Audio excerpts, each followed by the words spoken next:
আব্বাস সিদ্দিকী ভাইজান তিনি কিন্তু মাঠে শহীদ মিনারের মাঠে এসেছেন শেষ মুহূর্তে সভা শেষে আব্বাস সিদ্দিকী কিন্তু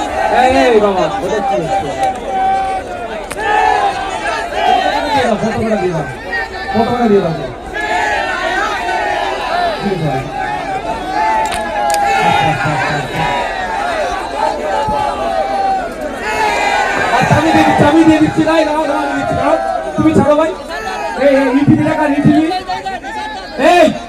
আমি দিচ্ছি তো ভাই, বলছি দাঁড়াও না কেন, নামো তুমি, নামো ভাই। পৃথিবী গান আছে, দাঁড়াও আস্তে আস্তে। জিএসটিভি বলতে কি ভারত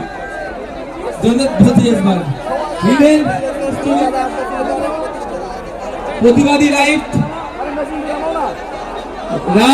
রাজ্য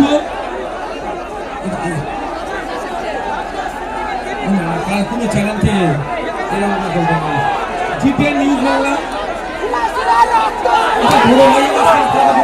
করতে পারে।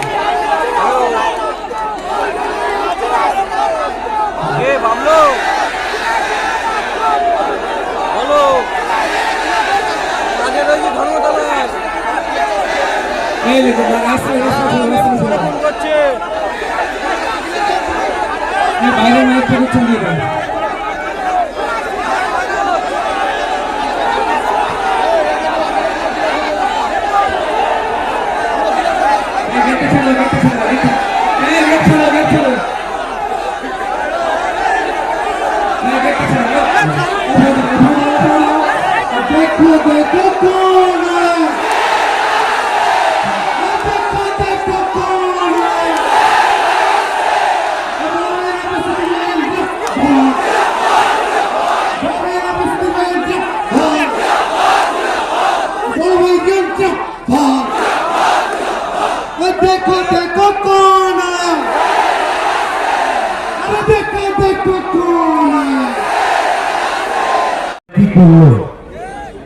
তবে কি করেছে বাংলার প্রতিটা অলিতে গলিতে কান পাতলে বোঝা যায়।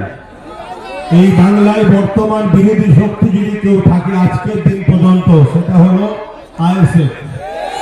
মিডিয়াতে হয়তো অন্য কাউকে বিরোধী শক্তি বানানো হয়, কেন রাজ্য সরকার বলেছিলেন তো বিজেপিকে ফন্ডে নিয়েছে লড়বো, তাই বিজেপিকে বিরোধী হিসাবে দেখানো হয়, কিন্তু হাকিকাতে বিরোধী বিজেপি নয়, ভিক্ষা নয়, অধিকার চায়।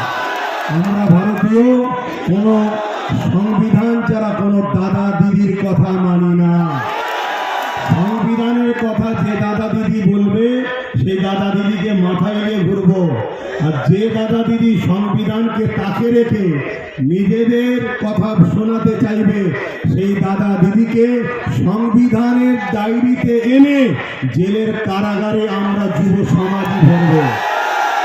এই অঙ্গীকার নিয়ে আজকে আপনারা তো চলে গেছেন, রাস্তায় সব দেখছি চতুর্দিকে। কেন আমি যদি আরেকটু আগে ভিড়তাম তাহলে তো আরো সমস্যা হয়ে যেত না। সেই জায়গায় যখন ভিড় কেটে গেছে, আমি আস্তে আস্তে বললাম এবারে চলো যে একটু কমসে কম, কেন গতবারে নওশাদ বলেছিল আমরা দুই ভাই এক জায়গায় হব। সেই কথাটারও তো সত্যতা প্রমাণ রাখতে হয়। না হয় জালিমরা কোনো খোঁজে পাবে না, কোনো ফল না পেয়ে বললো কই তার ভাই এলো না তো, মানে কিছু যখন উপায় থাকেন এটা বলবে। এতটুকু জেনে রেখে দিও নওশাদের জন্য তার বড় ভাইয়ের জান আছে। এবার আমার আরো অনেক কাজ আছে, সেদিকটা দেখতে হয়, এদিকটা নওশাদ দেখছে তোমাদের সবাইকে নিয়ে, এবং তোমাদের সাথে নওশাদের সাথে আমি আছি, অবশ্যই পাশে আছে তো সেই বিশ্বাস করি। তাই এই বিশ্বাসেই তো আজকে এত দূরে চলে আসলাম। তো যাক, সকলে কথা শোনো, আমি এইটুকু বলি, সংক্ষেপ করলাম।